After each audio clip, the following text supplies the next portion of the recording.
懶洋洋嘅下晝乜嘢都唔想做，但係突然間又想食個甜品喎。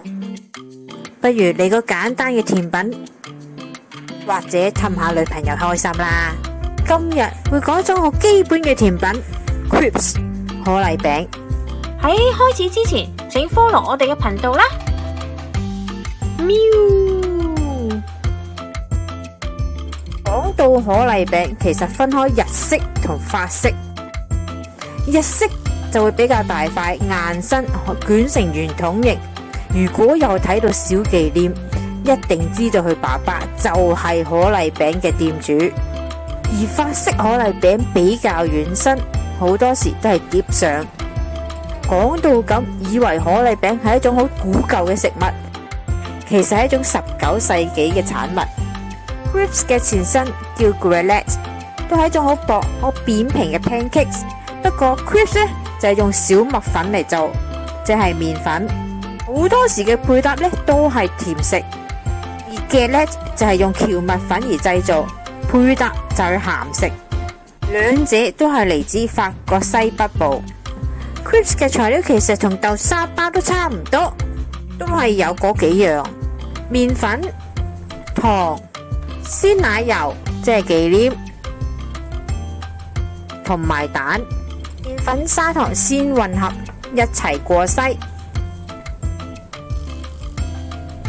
加入雞蛋，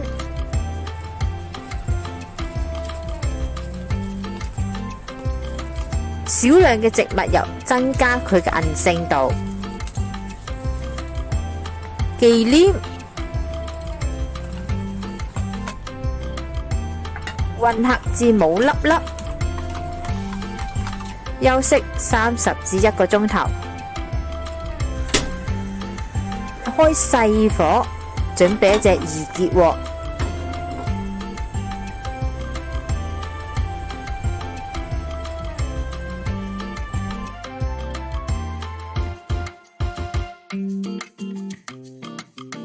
弊家伙黐鑊添，因為我唔記得搽油啊！大家記得一定要搽一陣薄薄嘅油，再嚟一次啊！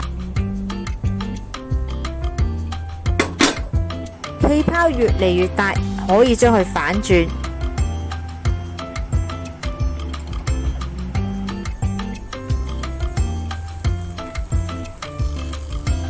煎至兩面金黃色。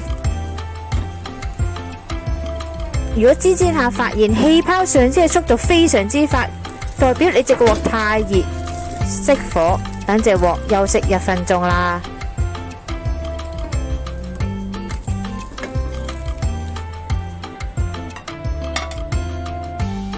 可以見到佢嘅韌性都幾強。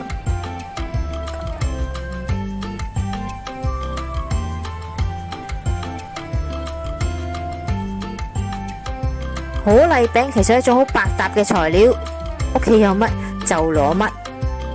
準備一隻蕉，